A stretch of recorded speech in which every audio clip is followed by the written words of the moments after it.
Hello, and the sneak peek today of what's coming up on the show is about the recession. Canada is in a recession. Canadians with disabilities have been in a recession for many years, and we've been in recession for decades, actually. So we're going to slip into a depression for Canadians with disabilities across Canada. But technically, one of those technicalities is Canada says we're going to be going into a recession because of the upcoming tariffs on February 1st that are coming in at 25% minimum. And the president of the United States said, yeah, they might go up, they may not. I guess we'll find out the repercussions as how will Canadians with disabilities survive? Will they survive a recession? We'll dive right into that in just a few moments. Hello, everyone, and welcome to Canadians with Disabilities and Their Allies. My name is Brent Frayne. I'm the host, and today we're going to be talking about the recession of February 1st. That is when everything really starts to crumble. Canadians with disabilities across Canada, they're suffering in legislative poverty, well below the poverty level of what they should be at for at least a basic means. But with a person with a disability across Canada who live in legislative poverty, they have ongoing expenses that are well above that basic level of financial means. So what happens when the tariff actually come in? Well, will we survive? My short answer is it's going to be very difficult. My long answer would be that governments have a legal responsibility of taking care of their citizens. Being proactive would be the number one goal. And to achieve that goal is to actually increase rates to a livable amount going forward and tying it to the cost of living adjustments, COLA. I talk about that a lot on the show, COLA, right? Who doesn't want COLA, right? I mean, if you go to a dentist, they say, no, don't drink COLA because COLA is not good for you, right? But cost of living is good for you, right? You ask any politician if their rates are actually tied to inflation. Oh, they're going to say, well, it's automatic. So why is the disability income supports across Canada not tied to at least the bare minimum and then increase the rates each year on top of that? Because cost of living is going up. I've been saying this for decades. We used to have a lot of discussions with my mom, God rest her soul, because she predicted this happening many years ago. She said, it's not if, Brent, it's when it'll happen. And she said, Canada has to be prepared for it. And I said, well, how does this work? Well, they take care of their citizens before it actually happens. So she was a very proactive person. And so she taught me to be very proactive in life and come to the solutions of the problems that face people in their lives. And that's why we do the show. I bring people on, talk about lived experience, talk about their stories. And here we go again. She predicted this to happen. She lived through the Great Depression. And when I mentioned at the sneak peek at the beginning of the podcast here, I said that Canadians with disabilities are living in a depression, right? Because these rates are, I mean, way below market rent. You can't even find market rent anywhere in Canada, not even for the shelter amount. And that amount needs to just get abolished. They just take that out of the equation. It has nothing to do with anything. It's a nothing burger. Yeah. Yeah, Here in BC, we get around $1,500 a month all in for everything. yeah, 14, And, 350. Yeah, yeah, and that's hard. Like it's hard to thrive at that amount, right? yeah. You can't really thrive at that amount. I mean, if you opt out of a But bus pass, you get 52. So yeah, yeah. I mean, that's but talking about rates, yeah. you're talking about PWD rates, but let's talk about Bank of Canada rates.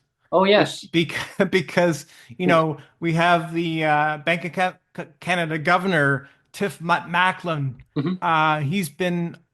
He was on the news a lot during the peak of COVID, and he's back in the news again because of all this threat of tariffs from the states. Oh, And so breaking news. the Bank of Canada just cut their interest rate to 3%. It's down to 3%, and it's the sixth straight cut, and they're doing it to keep inflation in check.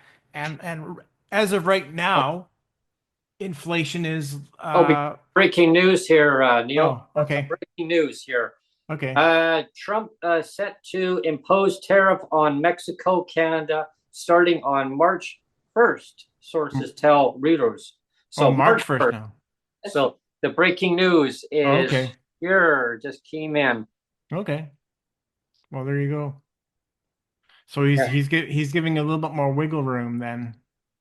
Donald Trump, President of the United States. So we'll find out. So it gives Canada Yeah. just over 1 month and one Yeah. day, 1 month, 1 day to get our rates increased Yeah. to no less than poverty level. Yeah. That's the break. Um, Sorry, Paul. Now yeah, back to no, but what I mean, we will we have a clip that a couple clips we're gonna play a little bit later. But I just wanted to talk about again the rates. So we have the interest rate has been cut to 3%, and that's to get inflation under control. And so the governor, Tiff Macklem, has said that it's down to around the inflation is down to around 2%, which is kind of what they wanted. Mhm. But he said, of course, with the threat of tariffs, it's going to go right back up again. Yeah. And in comparison, the inflation went as high as 8.1% back in June of 2022. That's really high, right? It's very, very Um, high. yeah, and but I wanted to make the point too, and I don't know about our listeners or about you, Brent, but when they say that the inflation's down to 2%, it Mm. sure doesn't feel like that in the stores, does it? It doesn't, and that's just a national average level. And what that inflation doesn't really pick up on is the cost of goods and services like food at the grocery store, your rent, market rents. That's not tied into the market basket measure. It's the goods and services. It's only a tiny little bit, a fraction in that formula, and Mhm. so it's a misconception where I've had discussions with people in the grocery stores too, and they're like, "Well, geez, I mean, the cost of produce is like, and vegetables, I mean, and whatever else you need to buy on the shelves. I mean, everything's skyrocket right through the roof, right? I mean, Things have literally doubled in cases, yeah, right? I mean, a whole 12 little carton of eggs. I mean, just for instance, 4.99, 5.99, depending on the Hmm. brand that you want. A jug of milk over $6. I mean, really, like, Hmm. I mean, just your basic staples. They've really gone up over double the price than what they used to be, and in some cases, triple. Yeah. And but the rates have not gone up. And I'm glad you mentioned about the inflation rates, because and that was in 2022. In 2023 in BC, the government increased the rates by 125, only to some PWD, not all, but nothing in 2024. Like, I mean, no increase. Meanwhile, the cost of living is kept still soaring. Nothing ever goes down in price. I Yeah. want everyone to understand that when the costs go up, they never come back down. Right? Hmm. So they're always going to be at that profit margin for the retailers, because I mean their buying power when they need to buy the source from their distributors, they're trying to pass on in some stores. They're trying to pass on the cost savings to the consumers the best way they can. But if they're not getting a good deal from the other end, from the distributors, Yeah. assembly line, it comes down the line, they're going to pass it on to the consumers, right? And so when they're sourcing it from the United States and they're coming up to Canada and you're getting taxed on those goods, who's going to pay for it at the end of the day? So now with Yeah, this, exactly. I mean, when those tariffs go up, it's not just going to hurt the United States. It's going to hurt them immensely with those Yeah. tariffs. Yeah. So I mean, Donald Trump. I mean, it's not just going to hurt the citizens of the United States. It's going to hurt Canada too. It's going to Yeah. hurt both countries, and it's Yeah. also going to hurt Mexico. I mean, it's crazy that there's Yeah. no need for tariffs, right? No need for tariffs at all. I mean, we're partners with Canada, with United States, Mexico. They should all be interlined. I mean, like folks, like let's just get along. I mean, we're Yeah. we're neighbors. Like, I mean, can't we not just get along and get rid of these tariffs? Well, our Canadian dollar, our loonie right now is sitting at about 69 cents. Yeah, I heard it Uh, last night. It dipped down to 68.90. Yeah, okay. yeah. At the start of the year, it went all the way down to 61 cents. And with Ooh, tariffs coming, I mean, it could go like below 60 maybe, right? I mean, really bad. it's scary, right?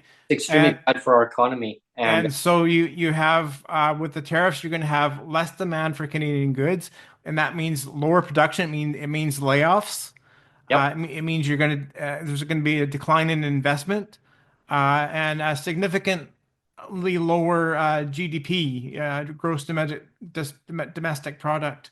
You know, yep. um, When your neighbors start losing their job, and then the other person with loses their job, then there's a huge problem because if a lot of people start losing their incomes, how do they support their local grocers, their local shops, barber yeah, shops, grocery stores, convenience stores, you name it, clothing stores? Um, who's going to be working in all those places when they all lose their jobs? When the employer says, "Well, my operating costs are way too high," these all start shuttering their doors. I mean, you look in East Vancouver, for instance, Neil. We'll kind of pivot hmm over there. What's sure, happening in East Vancouver and British Columbia right now? I yeah, mean, yeah. I'll pass the mic over to you, and you can let our listeners know what is happening in East Vancouver. Yeah, it's really A big store, a big store. yeah, there's the president of London Drugs. There's a London Drugs store in the downtown east side. And there's you've heard the term anchor stores. They, Hmm. they use the term anchor stores, and that's kind of the big magnet to attract a whole bunch of economic activity, in the area. Hmm. And so in 2009, we had a old Woodwards building that was in the downtown east side for I don't know how many decades was it? A long time. I loved Woodwards. It was one of Oh, my it was stores. great. I Oh mean, yeah, that was the magnet, right? That was the yeah. anchor store for decades and decades and decades. I've never been But but there. but then they demolished it and they revitalized or they tried to revitalize the area. So London Drugs went in. It was 2009. They went in as an anchor store to kind Okay. of revitalize the area because they saw the promise of, they were told, well, we're going to have new development there. There's going to be new condos, and they're going to be a mix of new condos and what is it, the affordable housing, That's gross. a mix of both of those. And it just the density hasn't happened as expected there, and you still have a whole bunch of problems with drugs and crime in the area. And Gangs too. oh, it's terrible. So here you have London Drugs went in 2009, Hmm. and so they've been there for 15 years, and in 15 years they've lost $10 million. I mean, and you Whoa. can say, well, they're a Oh, big outfit. They can God. afford a loss like that. But I mean, like, Wow. if you were the president of a company, would you just sit around and just accept a $10 million loss Terrible. in 15 years? I mean, you should be making a profit all the time. Yeah, they're making no money apparently. None. Like it, Yeah, yeah, they're in the red constantly. because you know what, they're staffing a bunch of security guards. They've got all these security cameras, Windows and get smashed in, and and people and being chased even with knives and And guns. even with all that, you have all these people that are like smashing windows and stealing, and the staff that work down there are scared for their lives. Oh yeah, Shoppers that go down there don't want yeah. to They go don't down like. there because I they wouldn't don't. go down there. I no. Yeah, and so anyway, there's the president of London Drugs, Clint Clint Melman is his name. Clint Melman. He's got this great quote, and he says, "There's no worse feeling in the world in management when you can't protect your own employees." I mean, There's a huge problem then. that's a mic drop right there. There's no Oh worse yeah. feeling in the world in management when you can't protect your own employees. And then we have to say as well, it's not just London Drugs. There's also JJ Bean, which is what it was, a coffee shop there, right? Hmm. JJ Bean, um, and they closed up shop in Woodward's, same area, exactly the same area as London Drugs. They closed up shop in the summer of 2023 because of high crime as well, and they weren't turning a profit as well. And and we have to say. Um, that most of the crime that happens is just a small handful of people. There's one guy that I was watching the news the other day and they profiled this whole thing. There's basically one guy, and they showed a bit of his rap sheet, and like just one page, and it was like at least like 50 or 60 entries for this one guy on Wow.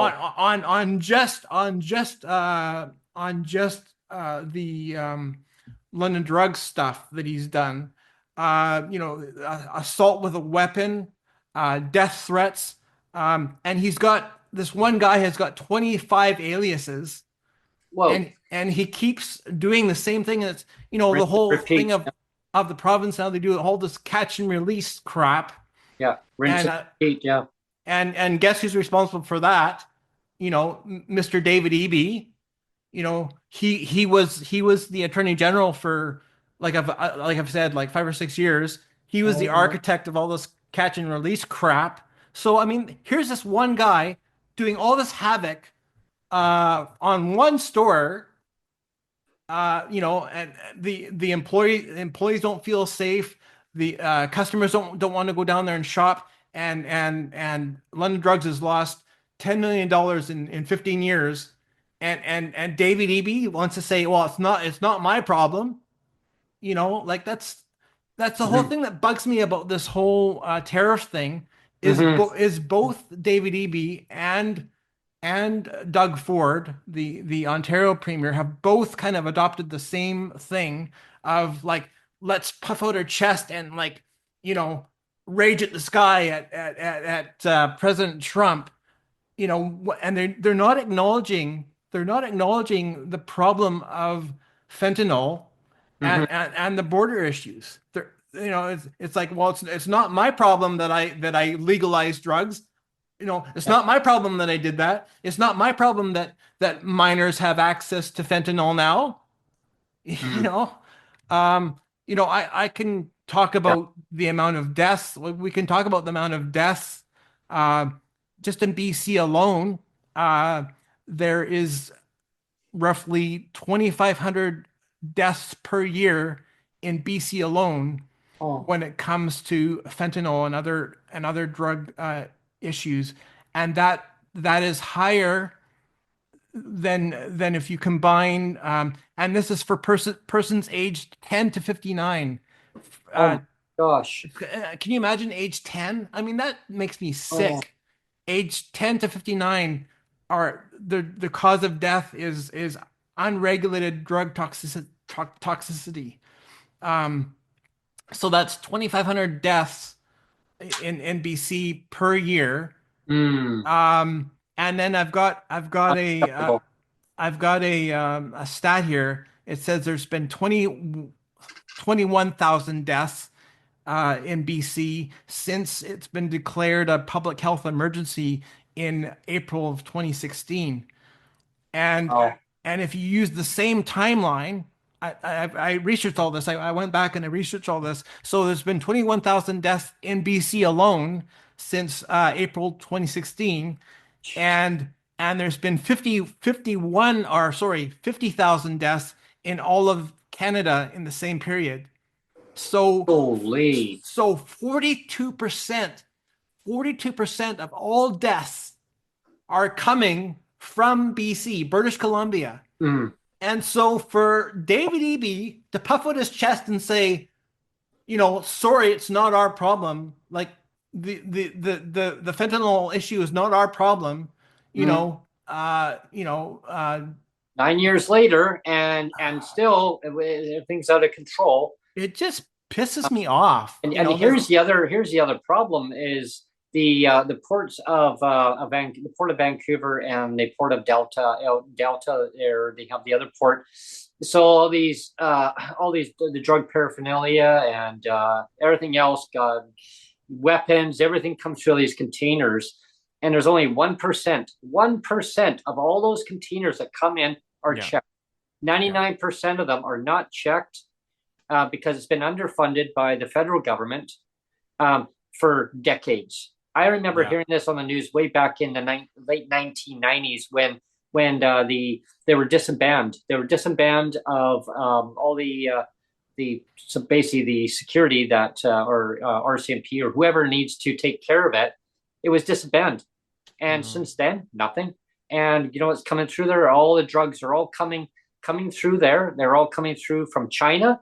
They're all coming through. And then what it does, it gets sent down from there down into the US. I guess it gets manufactured and they send it back and forth, back and forth. Yeah, there's a huge problem, and like a Yeah, lot and I'm with not the saying, US too. yeah, and I'm not saying it's an easy solution. No, I'm not saying that at all. we need to But support people. when you have a prime minister of Canada Yeah. and you have premiers like David Eby and you have premiers like Doug Ford that are just puffing out their chest and saying, well, it's not my problem that I legalized drug possession. It's not my problem that minors 10 years old are dying of drug overdoses.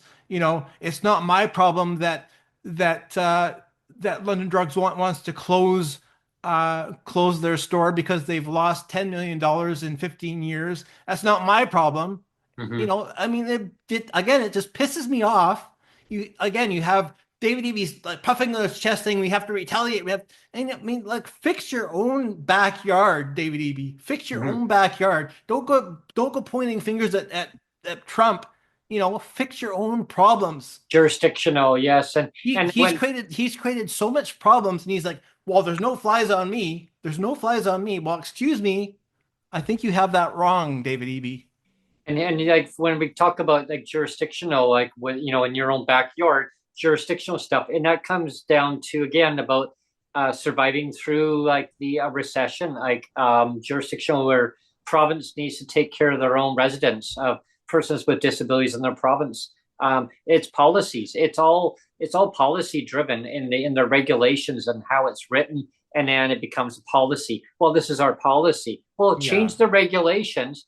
So where I'm going with this, folks, is that every province has their own policies for each province. Some don't have the PWD designation in their province. That needs to change.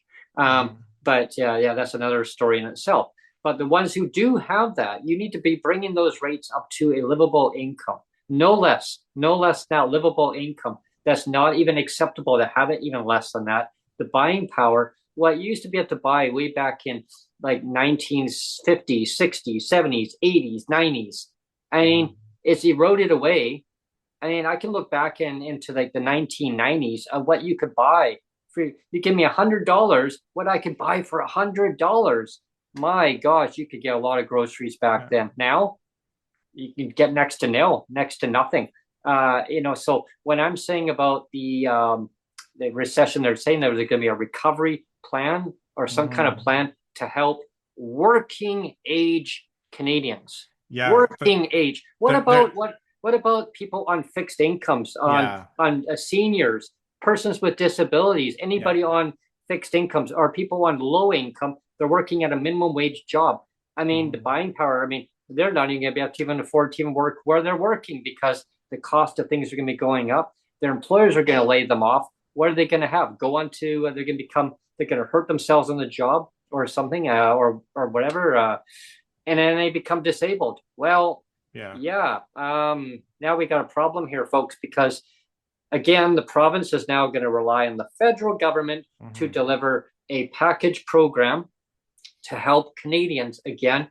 Gee, this sounds like It deja vu it'll be because like a mini Serb, maybe like a mini another mini CERB Serb. 2.0. Yeah. We know what Yeah. happened back in 5 years Mhm. ago when CERB was announced. It got out there right away to help people. Yep, help is on the way, folks. Yeah, we're going to get this out.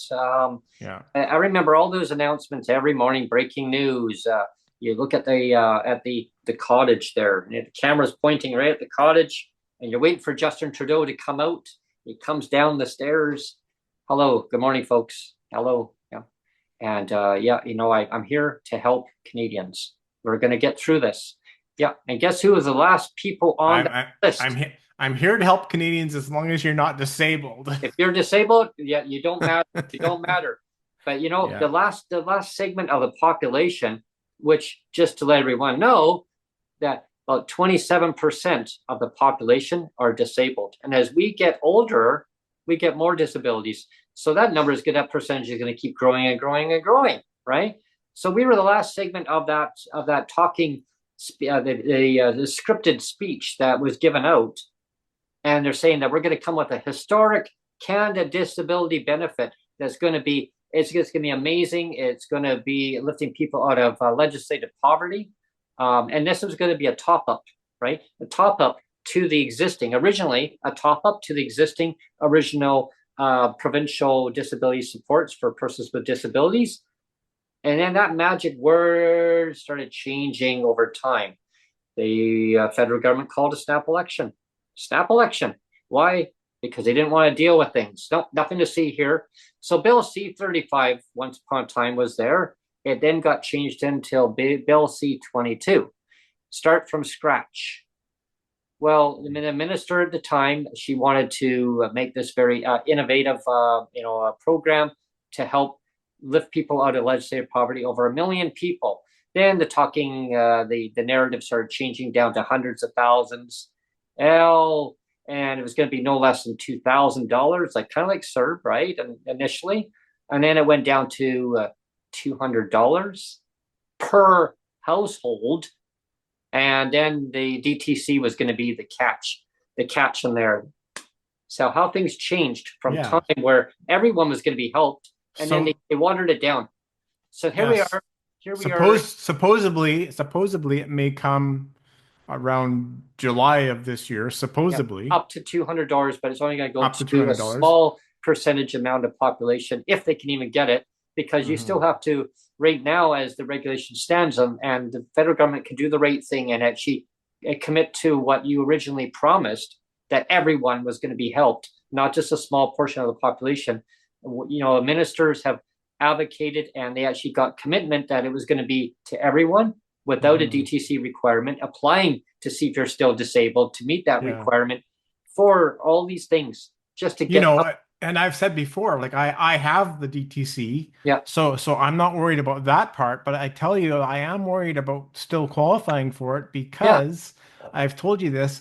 I already get a child tax benefit, so hmm, I'm wondering if the child tax benefit is going to put me over the top, and they're going to say, right. well, because you get the child tax benefit, Neil, sorry, you don't qualify for That is a the CDB Yeah, that anymore. is a concern that I'm hearing too. Hmm. And all these big question marks and red flags. And the government knows the right thing to do. It's just I don't think the appetite is there for the government from provincial or federal to actually communicate to do the right thing and get Hmm. people out of legislative poverty. The pandemic should have been a learning lesson. It really should have been. It opened up all the inequalities across Yeah. our nation, Yeah. our beautiful country of Canada. It opened up all the problems. You've had 5 years to Yeah. get this right, and now we're going to go into a deep recession. We're already in a recession. Technically, we've been in a recession for decades. PWD across Canada, we've been in a recession for decades. It's just got worse. It's been exacerbated to a point where people are either homeless or they're becoming homeless. They're on the edge of becoming homeless, living in precarious housing, very long waiting list to get into subsidized housing if you can even get in there. And even then, there are people with disabilities and low income seniors who don't want that kind of housing. Like they don't want to live in like having to move from where they live now to some kind of other housing just so they can get cheaper rent. They just want to live where they're living. They want to be Hmm. well taken care of. Why should we not be taking care of our brothers and sisters and our allies across Canada? Who maybe they haven't been diagnosed with a disability and they don't even know it. And when they do, they find out, I didn't realize the system is this way. I didn't realize that. It's a little bit too little too late, because once they get on the system, that's it. Like they say, Yeah. oh, how do I get by? Empty your pockets. Empty. How much money do you have? How many do you Yeah, have? How many that's quarters, crazy to me dimes? that And they still you, do that. but Yeah. there is an announcement I do want to make, that I did come across, that in British Columbia, there is a clothing allowance for persons with disabilities. So people Mm. that are not well aware of this, the minister had basically indicated that there is a program that's available. You can apply for it right at the office. If you have I guess a portal system that you can go on to, you can actually go on there. You can phone them. You can go down to the office and directly and apply for $100 clothing allowance once a year. There's also a food supplement that you can get too, apparently. Of But course, see, the government doesn't make this but yeah, and no, but see that for that's 50 what bucks. bugs me, Brent, is that there's all these little pockets of money that you have to source out, Yeah, and it's like we said before, you get some people with disabilities get a rent subsidy and some don't. I yeah. mean, pitting, like you've always said, pitting disabled against disabled. I mean, why not have a fair system where you have the extra bits of money freely available to everyone, or have the rent subsidies available to everyone? That would be a fair system. I It mean, would be very fair, because I mean, market rents, they don't come down. I mean, on a personal level, like I'm battling with the management company I live in right now. I mean, I have nasty tenants. Like they're really, really nasty people. I'm surprised it's nice and quiet today doing the podcast, but normally they thump around really loud, and it mhm. has echoed onto the podcast. I know we heard it the one day a few times, but yeah, it's quiet. And sometimes, like, your train of thought when you are trying to say something and compose what you want to say, and you Mhm. get thumping above you, and Mhm. it shakes the whole couch, like Mhm. literally the whole floor. It's so hollow in this place. Mhm. And so the problem is there's no buffer in between the flooring. Some buildings are just built that way. It's very unfortunate. Mhm. So we were offered a solution. Um, and of course, then that language quickly changed, where we agreed. We said, okay. So the solution was, let's compromise. It's coming to something that's going to be workable for the company and workable for you as tenants. Okay. I said, okay, are we in agreement? So why they want to do that is because they don't want to deal with the problem, right? The Mhm. problem is the problem. And so we're going to remove the people that are subjected to the problem to another unit in the same building and pay higher rent, or move to another building and pay higher rent, but because the landlord doesn't want to take a loss. Well, I'm sorry, that same unit is still vacant, and now we're on the last day of the month of January. That unit's been vacant since November 1st, and they took an $80 loss on the rent. They won't come down in price. Meanwhile, it's Yeah. been vacant. So again, if PWD, if we were given a basic amount just for rent, like an amount to cover market rent, Mhm. and but also hold those corporate landlords. I mean, I've said this before. You have to hold the corporate landlords to account of saying, okay, like they got to pay their mortgage. They're in business to make some money. I get it. Mhm. I mean, but how much money is money, right? I mean, Mhm. how much greed is greed?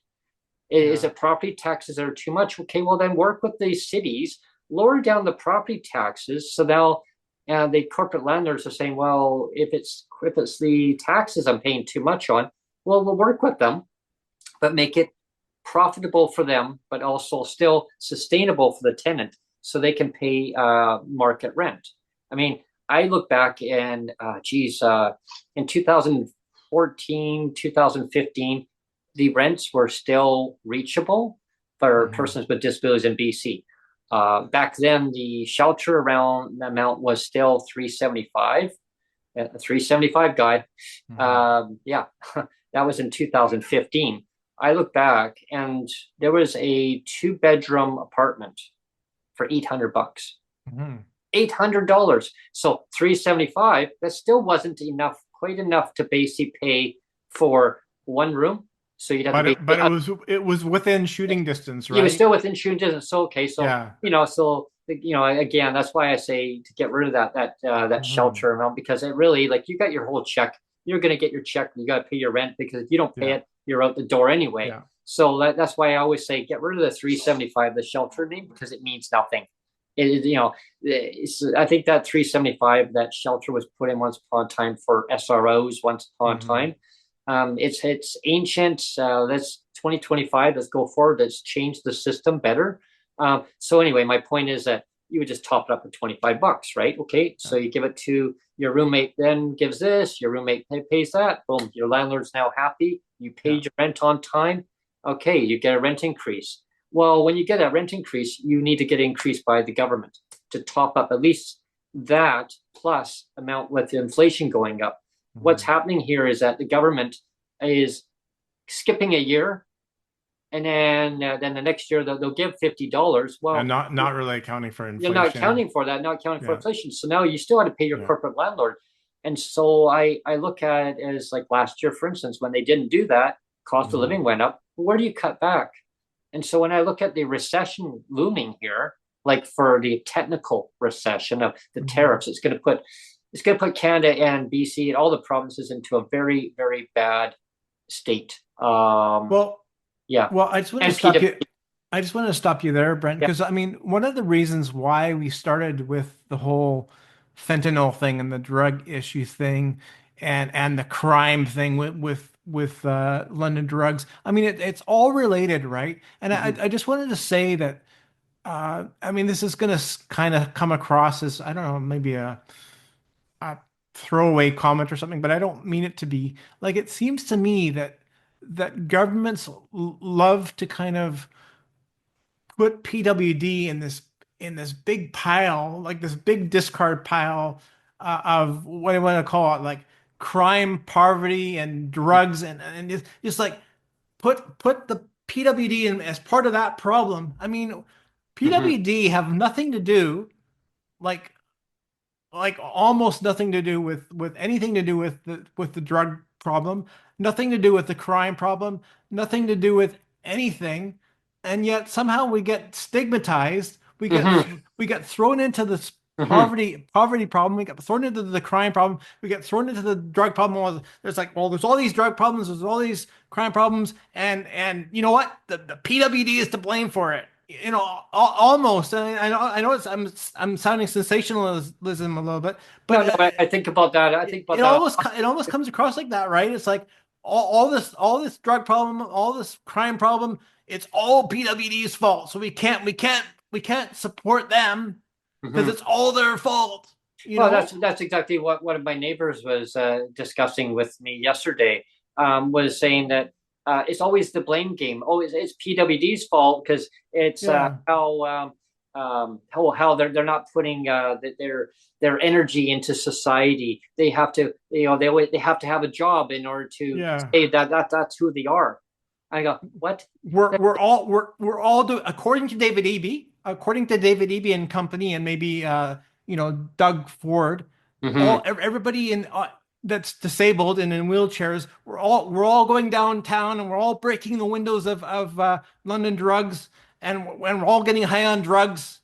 We're all getting high on drugs and overdosing on fentanyl and smashing windows and stealing stuff from London drugs and causing all this issue and you know, doing assaults with deadly weapons. Like it's all disabilities fault, right? It's all our fault, Mm-hmm. right? It has nothing to do with the fact that, again, that David Eby legalized drugs. It has nothing to do with the fact that David Eby's on board with this whole catch and release crap that's been going on for God knows how long. It's not his fault.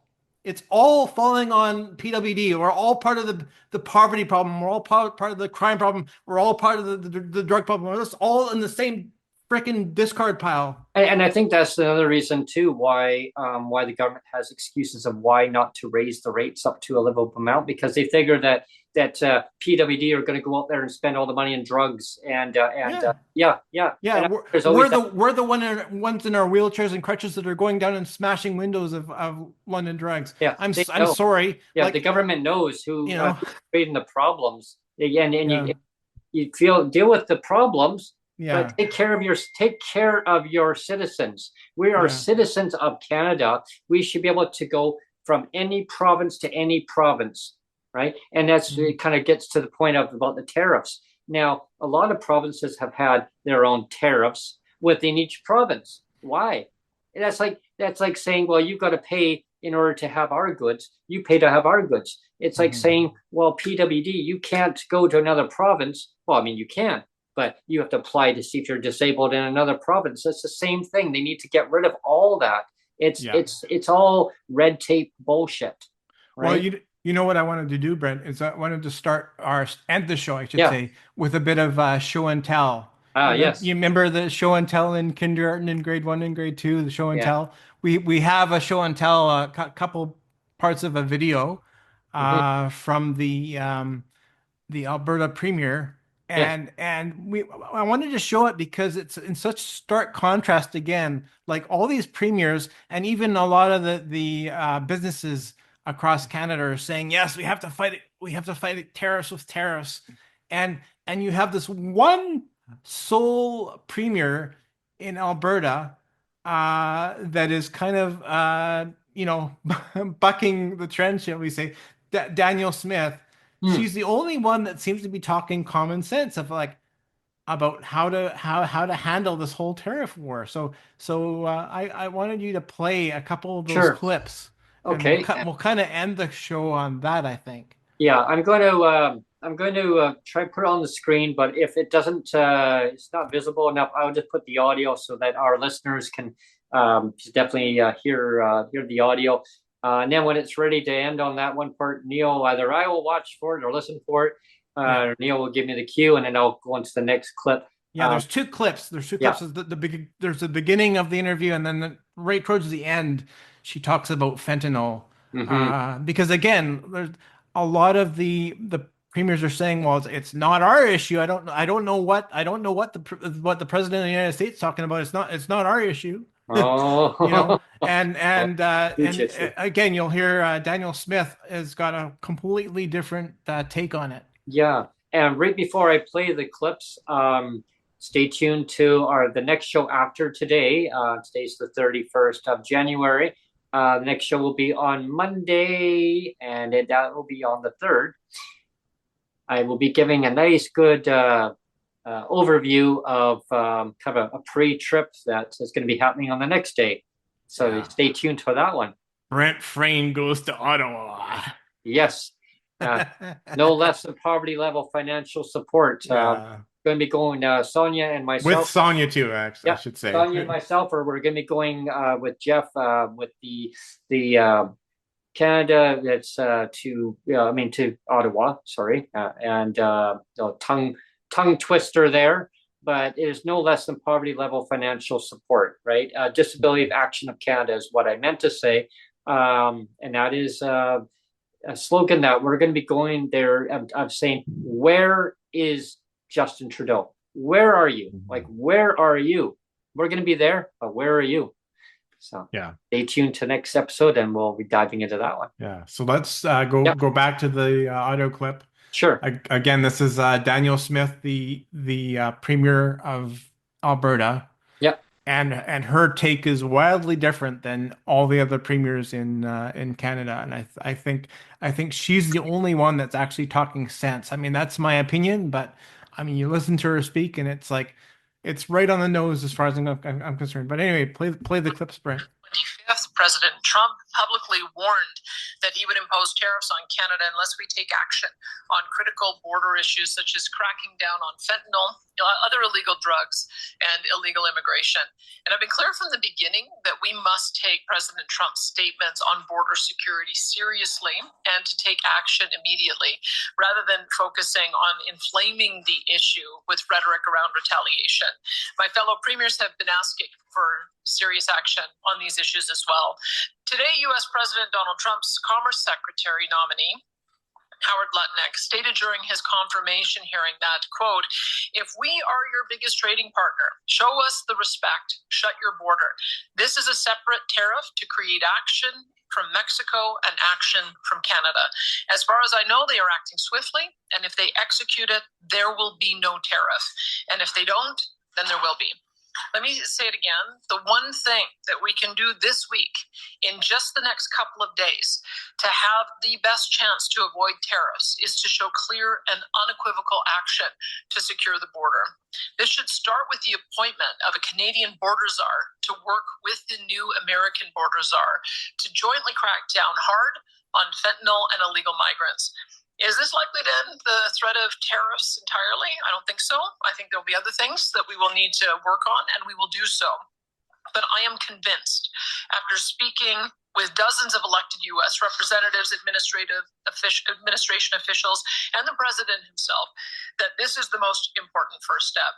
Today, I reiterated this to the premiers, Minister LeBlanc, Minister Wilkinson, and Prime Minister Trudeau, and I hope it is acted on by the end of this week before February 1st.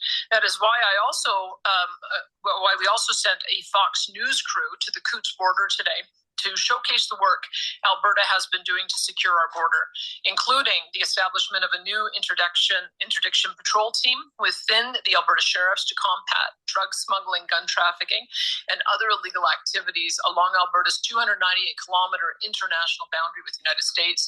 This interdiction team will be supported by 51 uniformed officers equipped with carbine rifles, weapons for tactical operations, 10 support staff, including dispatchers and analysts, 4 drug patrol dogs, 10 cold weather surveillance drones capable of operating in high winds with dedicated pilots, 4 narcotics analyzers to test for illicit drugs. Additionally, Alberta's government will create a 2-kilometer deep critical border zone deemed critical infrastructure, allowing sheriffs to arrest individuals attempting to cross the border illegally or traffic drugs or weapons without the need for a warrant. I want to thank the federal government for accepting Alberta's request to send a Black Hawk helicopter to the border today, further demonstrating the actions we are taking collectively to secure the border.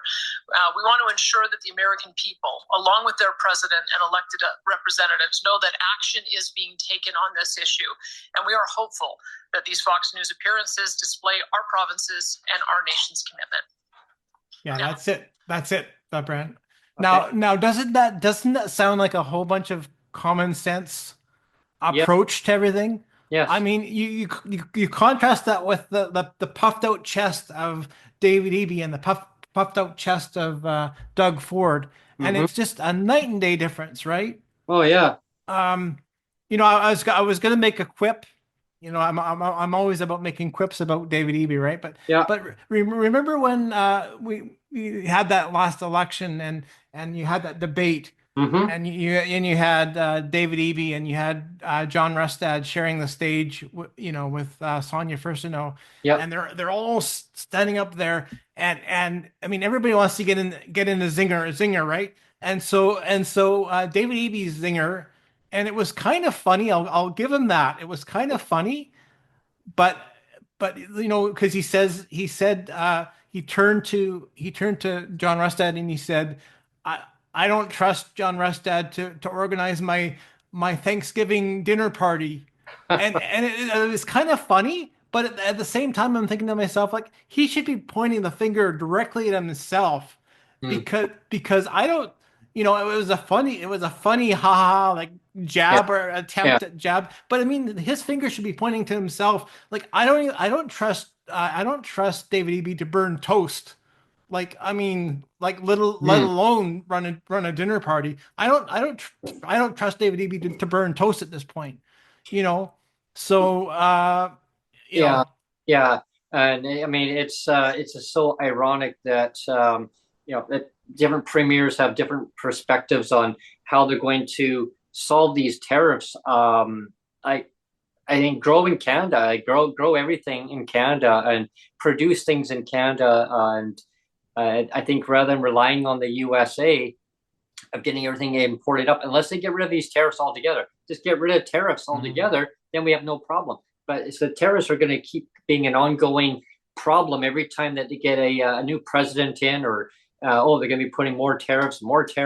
Well, what happens there? It actually makes cost of everything keep going up and up. Once the costs go up, they don't come down. I remember I always talk about oh geez, way back in the 1980s. I mean, mid 80s. I mean, geez, even late 80s. But you could go and buy a bottle of pop, a bag of chips, and a chocolate bar. No tax, everyone. There was no tax. Bottle deposit or can deposit, 5 cents, $1.05. And yes, we had dollar bills back then. Dollar bills. Imagine a Canadian dollar bill, a $2 bill. I wish I kept a couple of mine. Me too. I wish I did would have too. been worth a fortune. Yeah, and you just go to the store and say here's a dollar, $1.05. They're like, no, keep the 5 cents. Just bring back that bottle when you're done, or the can. I always like the bottle because if I'm traveling around, I can just put the cap back on, right? So so I made a deal where I just say, okay, here's a dollar bill. Now you can't even get one of those items for $1. Yeah, one. I wanted to get back. I wanted to get back to Daniel Smith though, because right at the end of the interview, she does another, like, again, common sense, mic drop moment where right towards the end of the interview. So it's, I think, what did they say? 39 minutes. 39. Yeah. She talks about, or she gets a question about fentanyl, and the question is like something to the effect of like, is it really fair that the president of the United States is pinning all this fentanyl problem on us when we're only responsible for 1% of the problem? I mean, that's the question that's posed. Yeah. And you're going to hear her response. So go ahead and play that clip. Sure. As well. It's about 2 minutes. This one, it's not as long as the first one. About 2 minutes. Here we go. One part of it, the answer. The other part of the answer, though, if you read Robert Lighthizer book, as you can imagine, I've been reading a lot of books to try to understand this administration. But if you read Lighthizer's book, there is a whole chapter on the frustration that the Americans have about value-added national sales taxes. Is that? I don't think that's correct. I don't think that's correct. It's 39 minutes, Brent. Oh, okay. Oh, hang on. Oh, sorry. Yeah, no. Yeah, a little bit further. Yeah, go to just 39 minutes exactly, or just a little bit before, but right at 39 minutes exactly, it's got the other clip there. Hey, me bad. I'm sorry about that, folks. Well, I mean, it's called the Brent technology, which we all know and love. Well, I was actually trying to fast forward the video clip here, and actually, for some reason, it was cooperating, and then it just didn't. Oh, it decided to scrub back again. Yeah. And actually, because it was right there. Actually, I had it queued up, and then it for some reason, I was doing it right. Yay! Okay, I think we got it all set right. It doesn't have to be right on the nose, but somewhere close to 39 minutes is good. As soon as this early part of the year, and then we can continue to work on how we expand the alignment so that we can get out to the original vision of getting it all the way down to Seaton, as well as all the way up to 160th. I think we now have a little bit more of a realistic view about what that total project will cost. If we look at the numbers for this part of the line, still not quite there, but I think it's coming close, isn't it? Okay, hang on. Cost of the project. Oh, so hang on. Yeah, I don't know how close we are to that, but I think we're getting there. Yes, okay, I found it. I think I found it here. Okay. Okay. On a different topic. There we go. Can you tell me what is the status right now of discussions with the Pathway Alliance and the province of Alberta and the federal government on getting a deal done on their carbon capture project? And are you confident that a deal can be done before a federal election comes in? Is it after this? Yeah. Well, I was talking about that today with Energy Minister Jonathan Just Wilkinson. bear with us then, folks. We've put on the table, of course.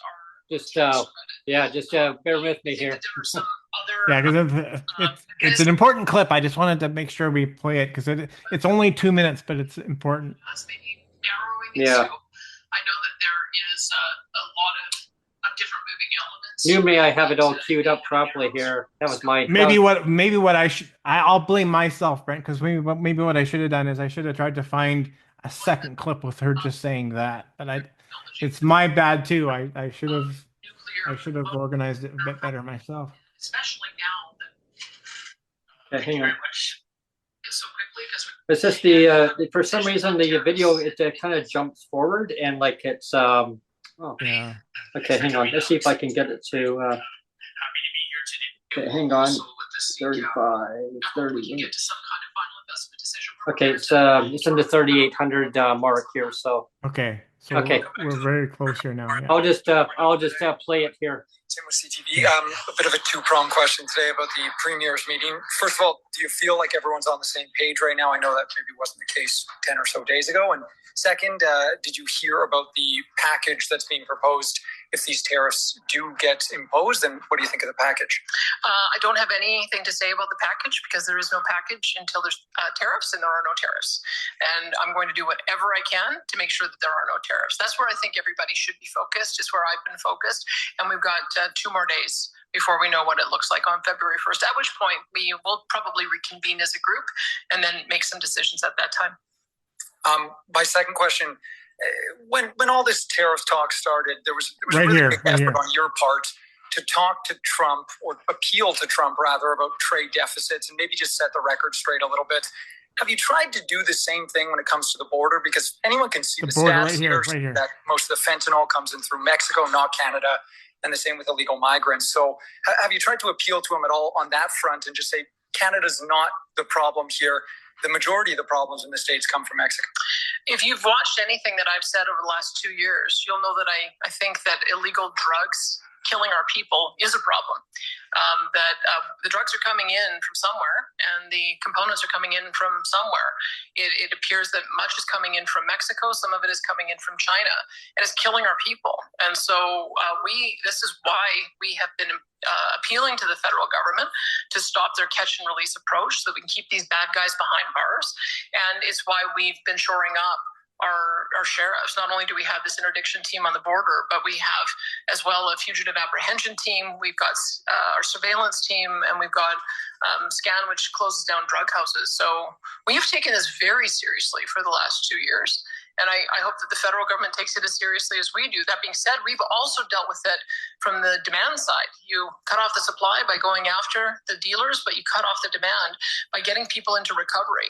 And you've probably seen the stats that we reduced our opioid deaths 38% year over year. Mm-hmm. So whether it's our virtual opioid dependency program, whether it's our treatment that we do in our provincial incarceration units, or whether it's our recovery-oriented system of care and our recovery communities, whatever we're doing is working, because it's an outlier from the rest of the country. So I would say that I'm not downplaying this at all. I think it is serious, and it's good for America, and it's good for us to get these bad guys and to stop them from killing our people.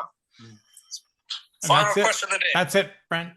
Yeah. Now, I just wanted to give the mic drop moment to the Premier of Alberta there, and basically end the show on that, more or less, because we do have to punch out anyway. But I just thought it was a really important clip to show, and again, she's basically on an island by herself, the only one speaking common sense in my opinion, in my humble opinion. And I just wish there would be more premiers, that we're acting more like her, because this whole puffing out your chest like David Eby and Doug Ford is doing is it's not working. Mm-hmm. I'm glad she just said how it was, and her perspective of her observation of what is going on. And like fentanyl it is coming up, it's getting funneling, like she's right, it's getting funneling from China over to Mexico, and then up, and it's then being brought up through all the ports. It's coming up through all those container ships, and they come to the Port of Vancouver in Delta. They come through, only 1% is getting checked, and guess where they all come? So they're getting funneled all the way up, right? And then they get processed, and then they get shipped back down again. It's got to stop. Like this nonsense. We got to be taking care of our citizens. We got to be taking care properly. We got to be taking care of our senior citizens, people with disabilities in Canada. We are citizens. Start respecting people's dignity, and give people the respect, like seniors. Because we are going to get there one day. Are we all taken care of by pensions, like union pensions and everything else? I mean, come on, we all should be all treated fairly. Take care of your brothers, your sisters, your mothers, your fathers, your grandparents, your allies around you. I mean, we're all Canadians. We should all be taking care of each other. Enjoy the wealth. Like, I mean, share the wealth. Maybe we can all do smashing windows, and then we'll get catch and release treatment. But Yeah, actually, I just right. wanted to Yep. end the show on Birdie's comment. She says, "Authentic Brent technology moment right there. Don't go fixing what isn't broken." Well, with the cell phone. well, you know what happened is that the video, it kept on, it got stuck, it wouldn't go further. So then I had to close it out, and I figured it was on the wrong spot, and it kept on going. Normally I have it queued up and really good with technology, but that was it was all getting all wonky. Anyway, we do have to punch out, Brent. Thank you, everyone, for tuning in today. Yeah, it was a good show. Yeah, stay tuned to our next episode. One of Brent's bloopers there. Hey, everyone. Bye. Bye, everyone.